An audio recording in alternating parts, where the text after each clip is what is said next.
사도행전 15장 36절에서 41절 말씀을 통해 갈등할 수는 있다, 포기할 수는 없다라는 제목으로 하나님 말씀 증거하도록 하겠습니다.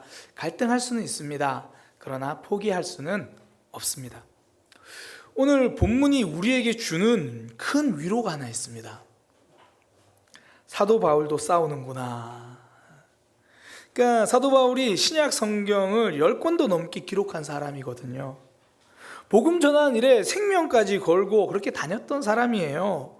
그런 사도 바울도 다른 사람과 심하게 싸우고 갈라서기도 하는구나. 저는 이게 좀 위로가 돼요. 이게 바울이 이제 바나바에게 이렇게 말합니다. 2번째 전도 여행 우리 갑시다. 그랬더니 이제 바나바가 좋다 그렇게 얘기합니다. 바울이 이제 지난번에 우리가 전도했던 것도 돌아보고 그렇게 합시다. 바나바도 너무 좋은 의견인 것 같아요. 그래서 이번에도 마가를 데려갑시다. 바울의 표정이 달라져요. 마가를 데려가자고요? 마가는 지난번 우리랑 함께 전도 여행 갈 때 중간에 그만둔 사람이에요. 중간에 그만둔 사람을 또 복음 전도하는 일에 데려가는 건 옳지 않아요. 그럴 수는 없습니다. 그러지 말고 마가에게 한 번 더 기회를 줍시다. 복음 전하는 일이 얼마나 중요한데 그건 그럴 수 없습니다. 오늘 성경에 보니까 심히 다퉜다 그래요. 대충 싸운 게 아니에요. 이 단어가요, 어떤 의미냐면 극심한 분노가 일어났다 그런 뜻입니다. 이 파록시스모스라는 단어인데 부들부들 떨면서 이야기하는 거예요. 서로 분노를 내면서 바울과 바나바가 그렇게 싸우고 있는 거예요. 단순히 의견 불일치가 아니라 너무 서로 화를 내면서 싸우니까 갈라서 버린 거예요. 어떤 이들은 이걸 보면서 이렇게 해서 전도팀 2개가 생겨서 잘된 일 아니냐, 그런 거 아니에요. 이건 잘못한 거예요. 이건 분명히 잘못한 거예요. 제가 조금 민감한 문제 이야기를 좀 할게요. 이혼 이야기를 좀 하려고 합니다. 요즘 사실 이혼하는 가정들이 많죠. 그래서 교회 안에서도 이 문제를 쉽게 이야기하기 좀 어려운 건 사실입니다. 저도 이제 우리 교회에서 사역한 지 이제 5년 정도 넘었는데요. 혹시 제가 오기 전에 이혼한 가정, 그래서 재혼한 가정이 있는지는 모르겠어요. 없으면 좋겠지만 있을 수도 있겠죠. 결론부터 말씀드리면요, 이혼은 잘못한 일입니다. 이거 아니라고 우기지 맙시다. 목사님이 상황을 잘 몰라서 그래요. 제가 상황을 말하는 게 아니고요, 100% 잘못이 없는 이혼은 없다라는 거예요. 하다못해 그 사람을 잘못 본 내 눈이 잘못했잖아요. 그러니까 우리가 잘못한 거는 인정하자고요. 무조건 잘못 없다 이렇게 눈 감지 말고 외면하려고 하지 말고 잘못한 건 잘못된 거 인정하자는 거죠. 오늘 바울과 바나바도 마찬가지죠. 잘못한 거예요. 바울이라고 완벽합니까? 바나바라고 해서 다 양보합니까? 이건 무조건 잘못한 게 맞아요. 그러니까 오늘 본문에서 알려주는 가장 핵심, 대단한 사람들도 다툴 수 있다. 위로가 되지 않아요? 그러니까 부부싸움 했다고 너무 자책하지 마세요. 혹시 오늘 교회 온 길에 아침에 싸우고 오신 분들 있죠? 장로님 웃으시는 거 보니까. 그러니까 오늘 혹시나 부부끼리 싸우고 오셨으면 그런 생각하세요. 우리가 바울과 바나바와 같은가 보다. 보통 아침에 올 때 이제 애들 깨운다고 애들한테 큰 소리 내고 오신 분 있죠? 오늘도 내가 바울처럼 은혜 받으려나 보다. 그냥 그러고 오세요. 갈등할 수는 있습니다. 대신에 다른 잘못으로 다시 이어가지는 말자는 거죠. 그러니까 그 다음에 어떤 모습을 가지는가, 이게 중요합니다. 한 번 잘못된 것이 악순환의 고리로 만들지는 말자라는 거예요. 오늘 본문을 통해서 그 내용을 함께 좀 살펴보려고 하는 겁니다. 그러니까 교회 안에서, 심지어 가정 안에서 우리의 삶에 갈등이 있을 수는 있죠. 다툴 때 있습니다. 마음으로는 돌아설 때가 굉장히 많잖아요. 근데 그 다음에 어떻게 해야 하는가, 그 이야기예요. 첫 번째는요, 회복되지 못할 감정은 없다라는 거예요. 무슨 말이냐면 상한 감정 그대로 버려두지 말자는 거죠. 상한 감정을 그대로 방치하면 반드시 썩습니다. 왜? 과일 그렇잖아요. 상한 과일 방치해 놓으면 같이 썩잖아요. 하다못해 사과도 상한 부분은 도려내야 되잖아요. 방치하지 말자는 거예요. 상한 채를 방치하면 썩기 시작합니다. 감정이 그래요. 이 바울과 바나바는요, 이제 바울과 바나바는 이 마가 때문에 싸웠잖아요. 근데 결국은 이 갈등을 방치하지 않아요. 어떻게 할 수 있냐면 이 마가와 바울의 모습을 보면 알아요. 사실 이게 마가 입장에서는 바울이 굉장히 매정하게 느껴질 수 있거든요. 아니, 한 번 실수했는데 그거 가지고 이렇게 매정하게 그럴 수 있나? 회복할 수 있는 기회는 줘야지. 게다가 특히 마가 입장에서 이런 마음 들걸요? 지는 잘했나? 자기는 예수님 믿는 사람 박해하고 감옥에 놓고 스데반 집사님 죽을 때 본인은 찬성해 놓고 본인은 그렇게 실수해 놓고 나한테 어떻게 이럴 수가 있나? 이럴 수 있다라는 거예요. 또 바울 입장에서는요, 이 마가 때문에 지금 바나바와 헤어졌거든요. 제가 앞서 말씀드렸잖아요. 이게 분노를 일으킨 거라고. 파록시스모스. 그러니까 이게요, 바울이 다른 사람한테는 그럴 수 있는데 바나바한테 그러면 안 되거든요. 사실 바울이, 모든 사람이 바울을 못 믿고 외면할 때 바나바는 바울 편에 서서 도와줬던 사람이에요. 그러니까 바울도 그 마음 아니까 미안하잖아요. 그럼 어떤 마음이 들어요? 마가 때문에. 괜히 제가 끼어들어가지고 지금 내가 우리 바나바 선생님한테 이런 실수를 하게 만들면 되나? 원래 사람들이요, 자기가 잘못하면 꼭 합리화하려고 다른 사람에게 이유를 막 찾기 시작해요. 저 사람이 그렇게 안 했으면 내가 이렇게까지 화를 냈겠어? 이제 뭐 그런 거죠. 그러셨어요? 그러니까 바울과 마가는 감정의 골이 굉장히 깊어질 수 있는 그런 상황이에요. 그런데 다른 성경에 보니까요, 그러지 않았다라는 거예요. 상한 감정 그대로 두지 않은 거예요. 이 골로새서 보면 참 잘 나오는데요, 골로새서 보면 바울이 마가를 향해서 자신을 도와준 사람이라고 이야기를 해요. 그리고 이 마가를 골로새 교회의 이 지도자로 추천하는 모습이 나와요. 이게 골로새서 4장 10절인데요. 이렇게 말합니다. 나와 함께 갇힌 아리스다고와 바나바의 생질 마가와 이 마가에 대해서는 내가 너에게 명령했지 않느냐. 그 사람이 가면 영접해라. 이게 지도자로 세우라, 그런 의미거든요. 그러니까 이 골로새서는 바울이 감옥에 있을 때 쓴 편지입니다. 그래서 함께 갇혔다 그러는데 이게 두 가지 의미가 있어요. 진짜 바울하고 같이 감옥에 들어갔다는 의미도 있고요, 바울이 감옥에 갇혀 있을 때 그 고난에 같이 동참해 준 사람, 쉽게 말해서 옥바라지 해준 사람들 있잖아요. 그런 사람을 이야기하거든요. 학자들은 이 마가 같은 경우에는 바울의 옥바라지를 해준 사람이다, 그렇게 이해를 해요. 그러니까 바울이 지금 감옥에 갇혀 있을 때 마가는 바울의 옥바라지를 해준 거예요. 바울 지가 지난번에 나한테 한 게 있는데 그런 앙금이 남을 수도 있잖아요. 그 상한 감정을 계속해서 그대로 남겨둘 수도 있잖아요.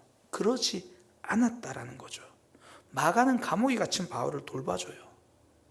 더욱이 바울은요, 이제는 골로새 교회에다가 마가를 추천해 줍니다.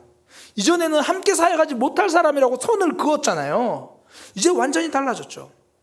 빌레몬서, 이것도 감옥에 갇혔을 때 쓴 편지인데요, 여기 보면 나의 동역자 이렇게 소개합니다. 진짜 멋진 건 디모데후서예요. 디모데후서는 바울의 유언장과 같거든요. 바울이 이제 곧 죽을 때가 되어서 마지막에 자기 유언장 쓴 심정으로 쓴 게 이 디모데후서거든요. 제일 뒷부분에 보면 이렇게 말해요.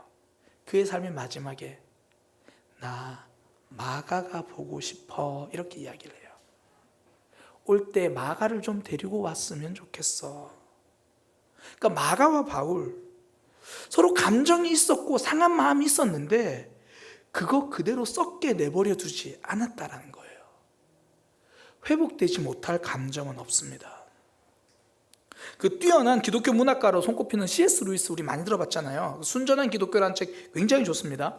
그 책에 보면 이렇게 말을 해요. C.S. 루이스가 제 믿음을 무너뜨리는 것은 이성이 아닙니다. 오히려 정반대로 제 믿음은 이성에 근거해 있습니다. 정작 제 믿음을 무너뜨리는 것은 저의 감정입니다. 믿음과 이성이 한 편이 되고 감정과 상상력이 다른 편이 되어서 싸움을 벌이는 거죠. 옥하균 목사님께서도 생전에 설교하실 때요, 신앙생활에서 정말 위험한 게 상한 감정이다, 그렇게 말씀하셨어요. 이렇게 말씀하셨거든요. 상한 감정이, 아픈 마음이 나를 끌고 가지 못하도록 해야 합니다. 상한 감정이 내 마음을 흔들려고 할 때 단호하게 거절해야 합니다. 그러니까 상한 감정을 방치하면 안 된다라는 거죠. 상한 감정에 내 인생의 핸들을, 내 결정의 핸들을 맡기지 말라는 말이에요. 이 메리지 블루라는 말이 있습니다. 결혼식 전에 굉장히 이제 불안해하는 우울한 감정을 겪는 거예요. 보통 이제 남자들보다 신부들이 좀 그런 감정을 많이 겪는데, 이 메리지 블루가 찾아온다고 해서 신부가 입장해야 되는데 퇴장해 버릴 수는 없잖아요. 영화에서나 도망가지. 실제로는 내 우울한 감정에 내 인생을 맡길 수는 없잖아요. 상한 감정이 있다고 해서 인생의 핸들을 거기다가 넘겨줄 수는 없는 거죠. 사실 우리가 돌아보면 제일 후회될 때가 언제입니까? 상한 감정의 핸들을 넘겨버렸을 때잖아요. 상한 감정이 내 혀를 조종하기 시작하면 말이 아니라 칼이 됩니다. 그것 때문에 후회 많이 하잖아요. 상한 감정으로 결정해버려서 그 후유증을 겪고 있는 분 있잖아요. 우리 흔히 하는 말 홧김에. 왜 상한 감정으로, 뭐 성도님들 중에는 없겠지만 물건 막 집어 던지고 막 그런 분들, 휴대폰 자주 바꾸는 분들은 의심해 봐야 돼요. 실제로 한 2년 전쯤인가 우리 교회 앞에 이제 골목, 큰 도로가 말고 이제 들어오는 골목이에요. 가끔씩 밤에 이 취객들의 소리가 좀 많이 들려요. 한 번은 밤 12시가 넘었는데 이 시끄러운 소리가 들려가지고 또 저는 그럼 또 호기심이 많아서 무슨 일인가 이렇게 창문 열어서 봤어요. 젊은 커플인데 남자가 무슨 화가 그렇게 많이 났는지 막 고래고래 소리를 질러요. 뭐 여자애가 뭐 잘못했는지 뭐 그냥 듣고만 있고, 남자애가 화가 나가지고 휴대폰을 집어 던졌어요. 근데 던지는데 우리 그 1층 소그룹실 그 유리로 돼 있잖아요. 거기다가 집어 던진 거예요. 그 이제 또 내려가 봐야 되잖아요. 내려가 봤더니 아니나 다르게 유리가 깨졌어요. 당시 이제 썬팅이 돼 있어서 와장창 깨지진 않았는데 깨졌어요. 그러니까 본인은 휴대폰이 깨지고 교회는 유리가 깨지고, 뭐 다행히 이제 썬팅이 돼 있었으니까 결국 유리 갈았어요. 그거 기억납니다. 55만 원. 네.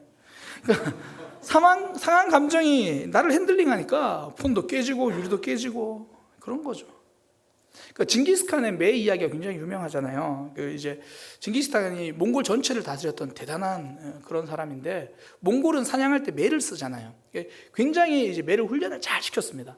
사냥 갔다가 오는 길에 목이 마른데 이 개울이 다 말라 있는 거예요. 마실 물이 없는데 이 바위에서 물이 똑똑똑 떨어지고 있는 거죠. 석간수라고 하는 거죠. 이제 그걸 이제 마시려고 잔으로 받았어요. 실컷 받아가지고 마시려고 하니까 매가 손을 툭 치는 거예요. 쏟았죠. 뭐 그럴 수 있나 보다. 앉으려고 했다가 잘못했나 보다. 다시 이렇게 바위에 물을 받는데 또 마시려고 해서 툭 치는 거예요. 화가 나잖아요.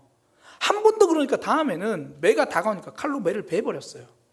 그러니까 베버리고 나서 이제 또 그래도 아끼던 매다 싶어가지고 이제 치우려고 하다가 그 바위 위를 보니까 그 바위 위에 물이 고여 있는데 독사가 죽어 있는 거예요.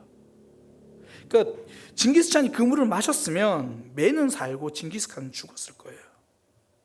막상 이제 그렇게 징기스칸이 돌아와서 이 금으로 매 모양을 만듭니다. 그리고 이런 글귀를 새겨요. 분노로 한 일은 실패하게 마련이다. 우리 삶에서 누가 자꾸 물 못 마시게 하면 화가 나잖아요. 자꾸 나를 힘들게 하면 화는 낼 수 있어요. 감정은 상할 수 있다고요. 그 상태에서 칼을 휘둘러서는 안 된다는 거죠. 그러니까 에베소서 4장 26절, 27절 우리가 너무 잘 아는 구절이죠. 부부싸움 많이 하시는 분들은 이거 꼭 외우세요. 그냥 분을 내어도 죄는 짓지 말고 해가 지도록 분을 품지 말고 마귀에게 틈을 주지 말라. 그러니까 상한 감정을 그대로 방치하고 거기에 내 핸들을 넘겨버리는 건 마귀에게 틈을 주는 거래요. 그러니까 상한 감정에게 핸들을 넘겨주는 거, 더 정확히 말하면 마귀에게 내 삶에, 우리 가정의 핸들을 넘겨버린다는 이야기죠. 기억하십시오. 성도는 하나님의 것입니다. 저와 여러분은, 우리의 인생의 핸들을 쥐고 계신 분은 하나님이십니다. 그러니 상한 감정이 우리를 이끌고 가지 않도록 단호하게 거절하시기 바랍니다. 상한 감정을 방치하지 말고 회복시키는 자리로 가는 거죠. 그 방법이 뭐냐면 전진이에요. 그러니까 제일 위험한 게 뭐냐면 감정이 상했다고 삶을 멈추는 거예요. 그러면요, 상한 감정이 회복되는 게 아니라 멈춰 있는 동안 상한 감정이 자리 잡고 자꾸 썩기 시작해요. 그러니까 우리가 갈등할 수는 있거든요. 근데 그게 악순환 고리를 만들지 않기 위해서 제가 앞서 첫 번째는 상한 감정을 방치하지 말라고 말씀드렸고요. 또 하나는 사명을 향해 전진하라는 거예요. 그래야 썩지 않아요. 바울과 바나바는 싸웠잖아요. 그래도 바울은 2차 전도 여행을 포기하지 않습니다. 40절 보면 신라를 데리고 사명을 향해 걸어가는 거예요. 앞서 C.S. 루이스 말씀드렸는데요. 그 같은 책에서 이렇게 이야기합니다. 믿음은 아무리 기분이 바뀌어도 한 번 받아들인 것은 끝까지 고수하는 것이다. 기분은 달라질 수 있습니다. 사명은 달라질 수 없습니다. 기분 따라 사명을 쉬면요, 결국 그 기분에 핸들링되는 삶을 사는 거예요. 반대로 감정이 상해도 사명을 따라 걸어가는 사람은 결국 사명의 사람이 되는 거죠. 제가 성경 보면서 다윗이 참 멋있다고 생각되는 게 뭐냐면, 이 사울에게 쫓겨다닐 때 동굴에 숨거든요. 그때 사울이 잠시 화장실 가려고 동굴 안에 들어가요. 근데 다윗은 먼저 그 동굴 안에 지금 숨어 있는 상황이고, 그때 이제 다윗의 부하들이 눈짓을 하는 거죠. 그러면서 말해요. 이건 하나님이 주신 기회입니다. 지금 사울을 처리하시죠. 그때 다윗은 사울의 목을 베는 게 아니라 옷자락을 살짝 베요. 그리고 마음에 되게 찔렸다고 성경에 적혀 있거든요. 그 옷자락을 벤 심정을 아시겠어요? 죽이고 싶었다는 거죠. 본인도 그러고 싶었던 거예요. 그러나 그 상한 감정에 매몰되지 않고 내 사명을 기억한 거죠. 사울도 기름 부음 받은 자고, 나도 하나님께 기름 부음 받은 자고, 내가 해야 될 사명 결국 놓치지 않은 거죠. 그러니까 사람들은 감정 상하면 그거 추스르고 나서 일어서겠다고 이야기하거든요. 그렇게 쉽게 추스를 수 있는 감정이면 상한 감정도 아니에요. 그렇게 추스러지는 게 아니라고요. 비록 감정은 상해도 내가 일어나서 사명을 향해 전진하면, 그렇게 걸어가면 그때 감정도 추슬러지는 겁니다. 이 소설가 박한서 선생님이, 제가 지난번에 한번 말씀드린 적이 있는 것 같은데요, 아들이 26살에 사고로 세상을 떠납니다. 그것도 이제 의대를 준비하던 아들이. 얼마나 마음이 무너져요. 그래서 이제 수녀원에 이제 잠시 들어가요. 도무지 견디지를 못해서.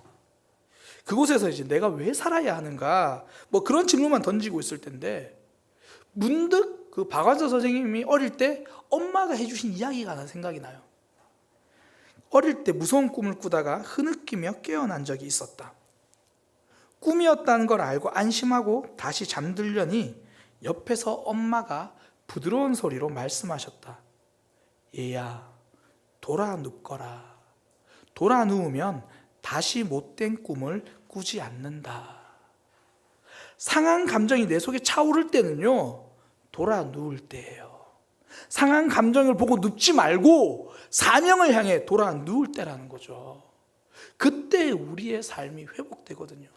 이걸 잘 보여주는 게 이 나다나엘 호손의 소설, 이 주홍글씨라는 소설인데요. 거기 보면 이제 여주인공 헤스터가 이 간통을 해가지고, 간통이라는 증거로 이 A라는 글자를 이렇게 가슴에 새기고 있어요. 어덜틀리. 이게 그녀에게 남편이 없는데 아기가 태어난 거예요.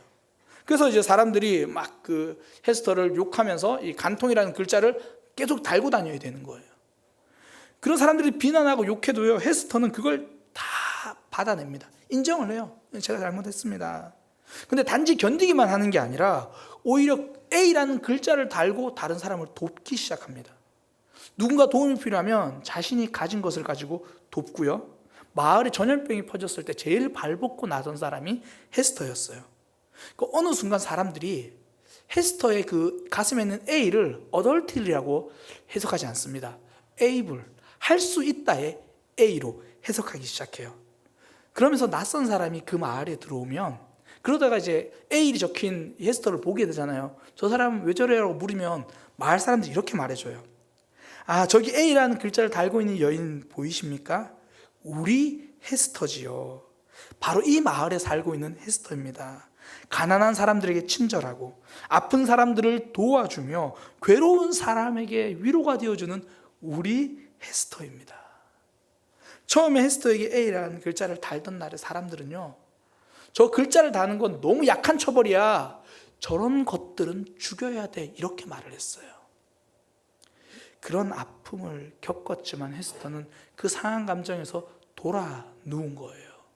사명의 자리, 살릴 감정을 향해 걸어간 거죠. 예수님이 베드로를 회복시켜 주실 때 모습이 그랬잖아요. 베드로는 예수님을 부인하고 그 상한 감정으로 좌절했을 때 예수님이 베드로 찾아가셔가지고 상한 감정으로 있지 말고 살리는 감정으로 있어라. 내 양을 먹이라. 내 양을 치라. 내 어린 양을 치라. 상한 감정 파고들지 말고 살릴 감정으로 돌아 누우라. 예수님은 상한 감정으로 눈물 흘리는 베드로에게 그 손에다가 손수건을 쥐어주신 게 아니에요. 행주를 주신 거예요. 상을 닦고 바닥을 청소할 수건을 주신 거예요. 누군가 미운 감정이 생길 때가 있잖아요. 제가 이런 말씀 여러 번 좀 드린 적이 있는데, 그때 축복 기도를 하세요. 사실 목사도요, 때로는 누군가가 굉장히 미울 때가 있어요. 정말 미운 마음이 들면, 작게 미울 때는 그냥 그러려니 하는데요, 생각만 해도 계속 미움이 솟아나면 전 그때 그 사람을 위해서 축복하며 기도해요. 가장 필요한 거 있잖아요. 하나님, 홍창호 장로님 사업이 잘 되게 해주세요. 하나님, 우리 전도사님 꼭 성공하게 해주세요. 하나님, 저 집사님의 자녀가 내년에 대학 들어가야 되는데 지금 꿈은 중앙대라고 하는데 서울대 가게 해주세요. 그렇게 기도하는 거예요. 이게 제가 목사라서 고상해서 그러는 게 아니라 제 안에 미움이 자리 잡지 않도록 그렇게 하는 거죠. 미움의 감정에 빠져들지 않기 위해서, 상한 마음 대신 살릴 마음 되기 위해서 기도하는 거예요. 옛날에 우리 어머니들이 시집살이가 고되고 너무 힘들면 빨래를 챙겨 들고 나가시잖아요. 그 빨래터에 가셔서 빨래를 하면서 삶의 고됨을 씻어내고 눈물을 씻어내고 손수건 챙겨 들고 가는 게 아니라 빨랫감을 챙겨 들고 가는 거예요. 내가 해야 될 사명을 더 붙든 거죠. 사람들이 예수님을 십자가에 못 박았을 때 예수님은 그 위에서 용서를 기도하셨습니다. 그 위에서도 강도 한 명을 전도하셨습니다. 상한 마음으로 내려다본 게 아니라 살릴 마음으로 바라보신 거죠. 그래서 저와 여러분이 살아났잖아요. 제가 서론에서 이혼에 대해서 말씀드렸어요. 혹여나 지금 이 설교를 영상으로 보시는 분들 중에서 이혼하신 분들이 있으면요, 이혼은 잘못된 건 맞아요. 그런데 과거의 상한 감정에 묶여있지 마세요. 사명을 기억하시고, 내게 있는 지금 자녀 바른 사람으로 키워준 그 사명이잖아요. 그 사명 놓치지 마세요. 그리고 정말 힘들겠지만 헤어진 그 사람을 축복하며 기도하세요. 살릴 감정을 가져야 내가 살아나거든요. 악순환을 벗어나는 거예요. 그래서 앞으로도 우리 교회에 혹시 이혼하신 분들이 오면요, 저는 우리 세운기도팀 팀장님이랑 이야기해서 그분들은 무조건 세운기도팀으로 세울 거예요. 뭐 해야 돼요? 기도해야 돼요. 살리는 자리 가서 살리는 사람이 돼야 내가 살아나거든요. 스펄전 목사님이 이렇게 말씀하셨습니다. 하나님은 눈물 흘리는 이들을 자녀로 두셨다. 상한 마음 가진 이들을 내치지 않으셨다라는 말이죠. 감정 상할 수 있습니다. 갈등할 수 있어요. 그때 하나님이 주신 사명을 붙드시기 바랍니다. 그게 하나님을 붙드는 거예요.